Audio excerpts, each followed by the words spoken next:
Hello and welcome to the show. My guest today is Laura Numeroff. She is the author of 49 children's books. She started writing in 1975. I discovered her in the year 2000 when I was gifted a book called If You Give a Mouse a Cookie. It was one of my son Hunter's favorite books coming up, and it is a book I have saved that she will eventually sign, as well as numerous other books she's published, and I will read them to my grandkids for years to come. There's a little part in this episode that's a little echoey in the sound, but just ignore it. It's not terrible. We couldn't fix it, and I didn't want to miss the opportunity to share this conversation with you. If you're someone who loves to read books to children, however those children fit into your life, I highly recommend every single one of her books. You're in for a real treat. Hello, Laura. Thank you so much for being on my show. It's such a delight to have you here. Well, thank you for asking me to be on it. Who knew that I would talk to you someday when I read all these lovely books to my son when he was a child, and I've saved some of them for his kids to come. So, that's great. Just a privilege. Okay, so I have a lot of questions for you. Go Let's ahead. get, you ready? Okay, let's get started with just your start. What inspired you to become a writer, but also specifically of children's books? So I grew up in Brooklyn, and my parents were very big readers, and there were always books in the house. And my dad would take me to the big Brooklyn Public Library on the weekends, and then I finally got my own library card. And I fell in love with two books. Eloise, about a little girl who lives in a hotel in New York, and Stuart Little, about a mouse who lives in New York. I remember Stuart Little. Yes. And when I was 8, I knew I wanted to be a children's author. I used to write little stories and draw pictures. But when I have two older sisters, much older. And when I was 15, I wanted to be like the middle sister, Emily, and be a fashion designer. So I literally only did whatever she did, which was to go to Pratt Institute and study fashion. Unfortunately, I hated it. Or fortunately. Yeah, that's a good way to look at it. I couldn't sew. I ended up for the next 2 years just taking, the next year, just taking classes and things that I like photography. And then the last 2 years, they had something called University Without Walls, and you could design your own curriculum, go to other schools. I had an apprenticeship with an animator from Sesame Street. I loved jazz. I had an internship at a jazz station. I had my own jazz show at school. Long story short, my last semester, I needed 2 more art credits. And I was at School of Visual Arts looking for something easy, and I saw writing books for children, writing and illustrating books for children. I thought, well, that'll be easy. We had a homework assignment to write and illustrate a book, which I did, called Amy for Short. It was about the tallest girl in the 3rd grade. I also had an illustration portfolio. So this was 1975, and in those days, you could go up to a publisher with your portfolio. I went to 4 publishers. I just happened to have Amy for Short with me. The 5th publisher was Macmillan, and they bought my homework before I graduated. I love that. Yes. Yeah, with a degree and a contract for my first book. Wow. You know, it's interesting that you say 8 years old, because I was 8 years old when I got my first typewriter and wanted to become a writer. You got a typewriter? It was plastic and red. And what I loved about it, Laura, is it had corrective ribbon. Because I used to rip the pages of my journal out if I didn't like how my writing looked, if it was messy. So this freed me to just write. And to this day, I can't type properly because I started typing so young. Oh, you don't still have it, do you? I don't have it, but when I gave my TED Talk, I found a replica on eBay that I had on the stage with me. Oh my goodness. A very large percentage of people who are successful knew what they wanted to do when they were 8 or 9 years old. Isn't that a pivotal, interesting connection? Yes. Yes. Well, and also when you talk about you were able to hand your homework, when I was in college, we had a huge project that was supposed to span over the whole entire semester. And I didn't have to. Wow.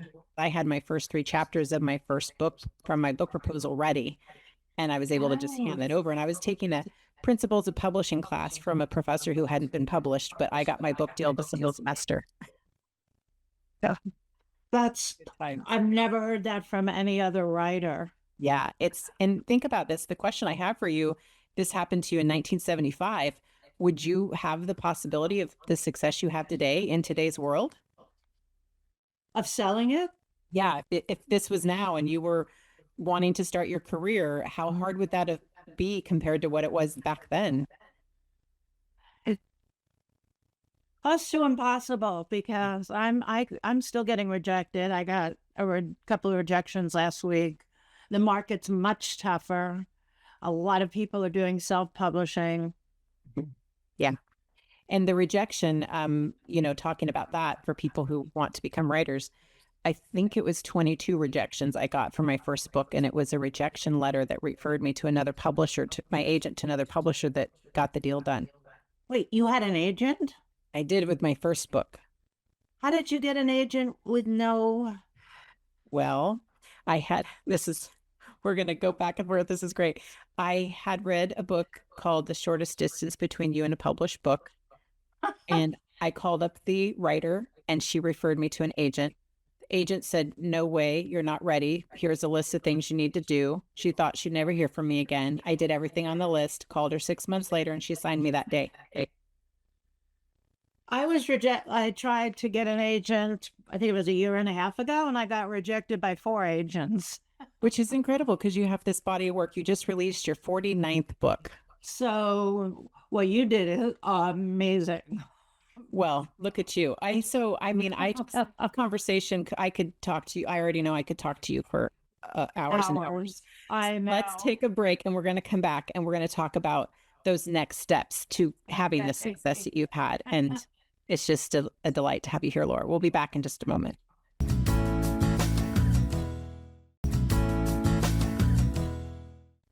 Laura, thanks again for being here. Okay, so as I said, I could talk to you for hours, but let's get to the part of your story that, with all of the rejection that you faced then and getting to that first book and bringing it to fruition, what was it like in 1975 to become a published author? And at what point did it help put food on your table and in addition to inspiring you to continue to go through with being an author of children's books?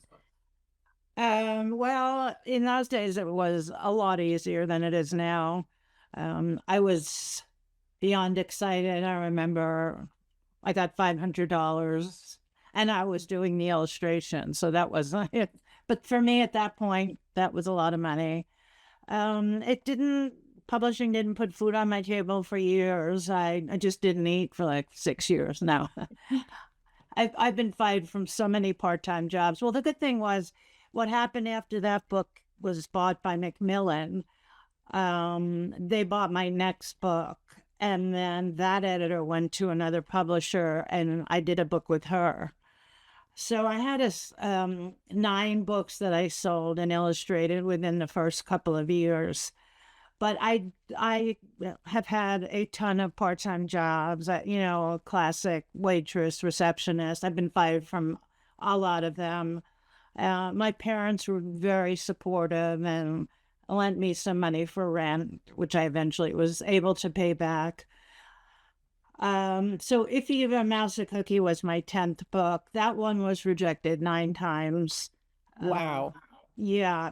So I'd say it was a long time before I was actually making a living. And, they say you don't actually make a living as an author until you're making money from royalties, not just the advance. So I was living on advances, part-time jobs, and loans. So what year was If You Give a Mouse a Cookie released? 1985. Okay, because I discovered it in 2000. My son was born in 99, and I discovered it in 2000. So that had some longevity. It still does. Did somebody recommend it to you? It was a gift. Mm-hmm. Oh, okay. We always preferred books over toys. Oh, that's great. Yes, I love now that baby showers, people are asked to bring their favorite book. Yes. which is a great idea. So I when sign a lot of books to Baby Levinson, Welcome to the World, Oh, yes, yeah.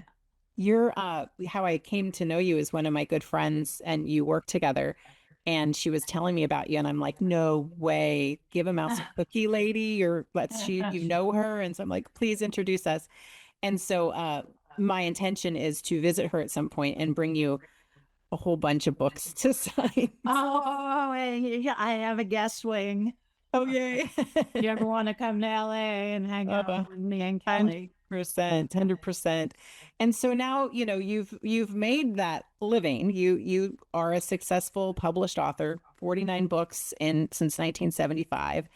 And for people who are listening, who I hope they all, if they don't know your books yet, they absolutely will, because we're going to show pictures and covers and all of the things throughout this episode.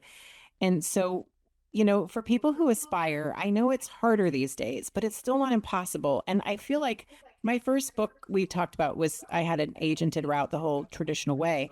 In my second book, I formed my own publishing company.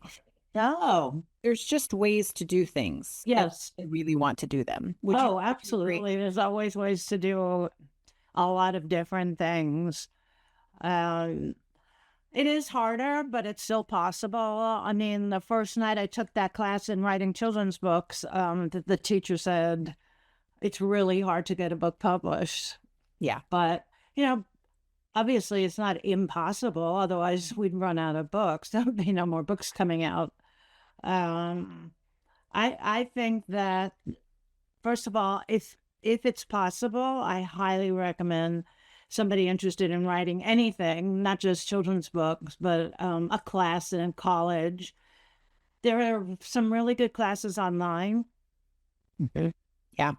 There's a lot of how-tos now too. There's people who, like, part of what I do in my business, I have a coaching business, and part of what I do is help people produce a book. They need to have an editor, they need to have a designer, that sort of things. But right, to produce their own book, to bring it to their audience, whether they're a speaker and they sign books at the back of the room, or right, they provide it in an online setting where it's an ebook or something. But it's so possible. Yes, it is. I did do a book about service dogs called Raising a Hero, and I did it. I did a Kickstarter to raise money. It didn't raise a lot of money, but my friend ended up actually doing the printing, getting it printed and distributed, and Amazon carries it. And I go to a lot of events for canine companions and sell the book there. Okay. Yeah. Now, when you think about, like, your next book, what inspires you today? How has that changed over the years, or has it? Well, I actually have, I think, 5 books out at publishers right now. So I'm not in any rush to write another one, but I get ideas that just come to me. I've been doing this for such a long time, and I'm 72 at this point. It's like, I don't know if I want to be doing book tours when I'm 80. Right. I have a book coming out in 2027 called Monster Munchies, which was a book printed by Random House. It went out of print, and I sold it to another publisher, and it'll have different illustrations. What made you decide to hand the illustration portion off when you were doing both? Because I guess I'm assuming it was more lucrative to do both, but it's also a lot more work. That's one of the reasons. Mm-hmm. I don't know. I'm more passionate about writing. And was it hard to find an illustrator that spoke the language you were speaking in terms of? Well, 98% of authors don't choose their illustrators, so I didn't get to pick my illustrator until my series, What Mommies Do Best, What Daddies Do Best. But since then, I've done 12 books with my favorite illustrator, Lynn Munsinger. I've worked with David McPhail, Tim Bowers. My new book, Max and Mama, I found the artist on a website online. So that's been one of the biggest perks of my success, because to me the illustrations are sometimes almost more important than the story. I mean, I'm drawn to the illustrations. If I don't like the look of a book, I won't pick it up. Mhm. A For sure. children's book, yes. And that's true for all books, right? The cover sells in however many seconds or doesn't. Or the title. Sure, that too. Yes. I have an idea for a children's book when my son and his fiance have children. They get married here soon. To write a series of children's books through the voice of my late husband. He was an outdoorsman, and I could see a lot of outdoor material of the stories he might have told if he were here. Right, right. Mhm. Yes. That's my Do you goal. have a title? I do. Well, I have a working title, but I haven't really. I started voice memoing the stories because we forget them. Yes, yes. Forget them, and so I feel like that's a good place to start. It's a good Right. place to start. Do you And- see it as a picture book? Mhm. Yeah, I absolutely. Well, illustrated. Is that the same thing? Well, yes, most picture books have 27 pages. The book Writer's Market for children's books, that has so much information. It's a They still really put those out every helpful year book. because I read that back when I was getting published too. It should There. be the current year. Oh, awesome. That's amazing. Okay. I wasn't sure and I haven't done that digging, but I really believe in the possibilities of bringing something to fruition. And so I will definitely achieve that goal, even if I have to do it myself, produce it myself. Yeah. So I just have to share a story. Sure. So I was asked if I wanted to read to a little class in Malawi, and there were about 10 kids. They were probably 12 years old. And one little girl asked, "How do I become an author?" And my answer to anybody who asks me that is, you need to be a good reader. You need to read a lot of books. But the woman who asked me to talk to them was part of an organization called Village Book Builders, and their school didn't have books, the community didn't have books. So I did some research, and I built a library at her school, the Florence and William Numeroff Library, and we went to the opening. There were 1,000 people, village chiefs, and the library came with 1,000 books, 10 laptops, and a full-time librarian. And it's not only for the kids at the school, it's open to the community. So that's something that has been probably the most exciting, best thing that's happened to me. that's amazing. That's amazing. Yeah. What a story of giving back. I mean, I've heard these stories through our mutual friend and the things that you've achieved. And I want to take a break now and come back and spend the last segment talking about the work you do now in school Okay. and the other ways that you impact your corner of Yes. We'll Sure. be back in just a moment. Sounds good.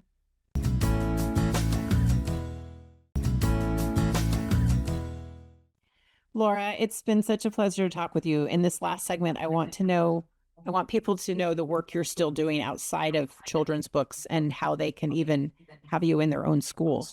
Oh, okay. Well, I sponsor a horse for therapeutic horseback riding. I am actually waiting to hear. I wrote a book about it because a lot of people don't know about therapeutic horseback riding. I visit a lot of schools and I speak to a lot of kids with special needs. One of the best things about the IF books is apparently kids with autism really like them because they love the repetition and the circular story, right? That makes sense. Yeah. I visit schools, I speak at conferences, I speak at libraries. I'm actually going to Bowling Green, Ohio this week for their 100th birthday. Wow. If my flight doesn't get canceled. I'm flying this week too, actually, to your neck of the Oh. woods. Where are you going? I'm going to a wedding in Southern California. Why am I only just now thinking of this? Are you going to be in town? I'm going to be gone just Friday and Saturday. Okay, well then after this we'll have to talk because I'll be there till Tuesday. Okay, so then for The thing too that I wanted to convey, and the reason I asked you about the other work you do is so many times people think, being an author is hard, which being an author is It different than is. being a writer, and it is hard. Yes. But It's there's, lonely too. well, it can be, right? But there's all these Yes. different components and all these different ways. Like I always say, if I'd relied just on selling books in the back of the room, my son and I would have starved. But the things that you build around a book and the business you build around your story and your brand becomes part of the vehicle of your business that puts food on the table. Right. Well, I'm very lucky that Amazon bought 51 11-minute episodes and did If You Give a Mouse a Cookie. There's not a lot of merchandising with Mouse for a lot of different reasons that I'm not going to get into. But I can't believe how lucky I am that, Mouse is in its 89th printing. Yep. So I've been able to really kind of make a living from the if books. But the flip side that's kind of disappointing is most people don't know any of my books that don't begin with the word if. Because those were so hugely successful. Yeah, so when I do talk to kids, I talk a lot about my other books and how I came up with the ideas. It's a funny thing. Like automatically, I'm thinking of Bob Dylan and his movie and how he'd show up to a concert and want to play his new stuff, and they'd get booed off the stage. Oh, it's so typical. It's very typical. Most people just want to see a Woody Allen comedy, not interiors.